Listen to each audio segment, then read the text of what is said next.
Let's bring in CBS News national security contributor Sam Vinograd. She is also a former assistant secretary for counterterrorism at DHS. Sam, good to see you. Glad you're okay. You were there. What can you tell us from your perspective about what unfolded? What I can tell you is that I'm incredibly grateful to the law enforcement personnel that neutralized the suspect under 100 feet from where I was sitting. I was relatively close to the shooting and hid under a table with several of our CBS colleagues. So certainly the law enforcement personnel directly outside of the ballroom acted quickly to neutralize the suspect and to try to stabilize the situation.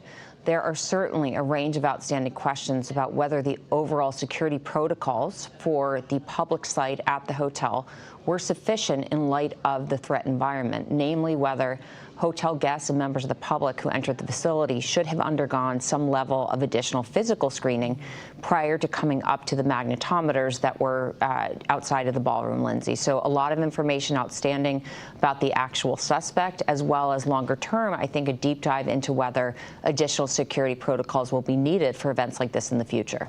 And I have read some accounts that people inside the ballroom were confused. Maybe they thought a server had dropped a plate or a tray or something like that. I mean, from your perspective inside the ballroom, what did you hear and what was your understanding about what was happening? Lindsay, there was no confusion from where I was sitting. We heard several shots fired, I think about 5. I can't confirm that number. It was very clear that they were gunshots.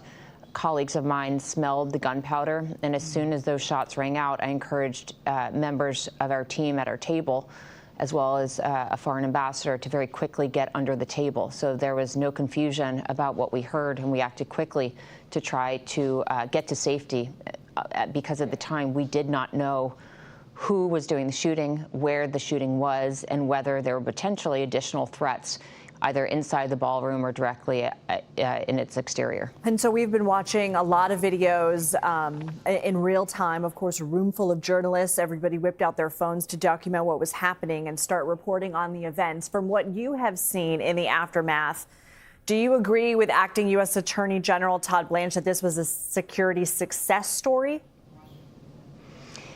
The law enforcement personnel that acted quickly to apprehend the suspect, they have a huge debt of gratitude from me. As a mother, as an American, I'm eternally grateful to them for what they did last night. I think there's a larger question about whether the security procedures for an event like this are sufficient in light of the threat environment. When you have this many protectees in one space, in a basically public site, a hotel, I think that the U.S. Secret Service has a long history of looking inward about whether additional steps need to be taken. I certainly think they will be looking at whether in this threat environment it is appropriate and sufficient to only have physical screening of individuals coming into the actual ballroom itself versus a different model whereby individuals actually entering the hotel have to go through some sort of physical screening to ensure that they don't have firearms or other potential instruments on them that could inflict harm.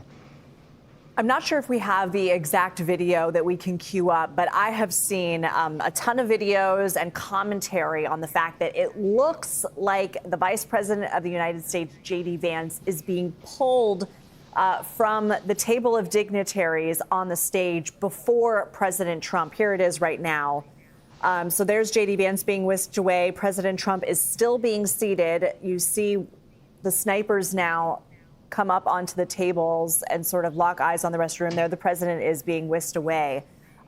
What do you make of that succession of events? Well, to be clear, the President of the United States is the primary protectee when he is present at any site.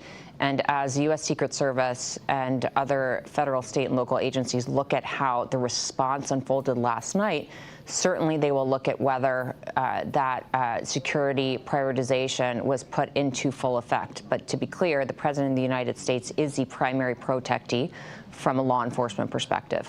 So from your vantage point, does it look like protocol wasn't followed here, or we need more information? Lindsay, from these situations, I tend not to hypothesize until we have more information, Okay. But certainly I would have expected the president to be removed safely from the scene first. I'm not clear why that didn't happen, but I want to wait for more information before offering analysis on it. Okay, appreciate that as always, and so glad you are okay. Sam Vinograd, thank you. Thank you, Lindsay.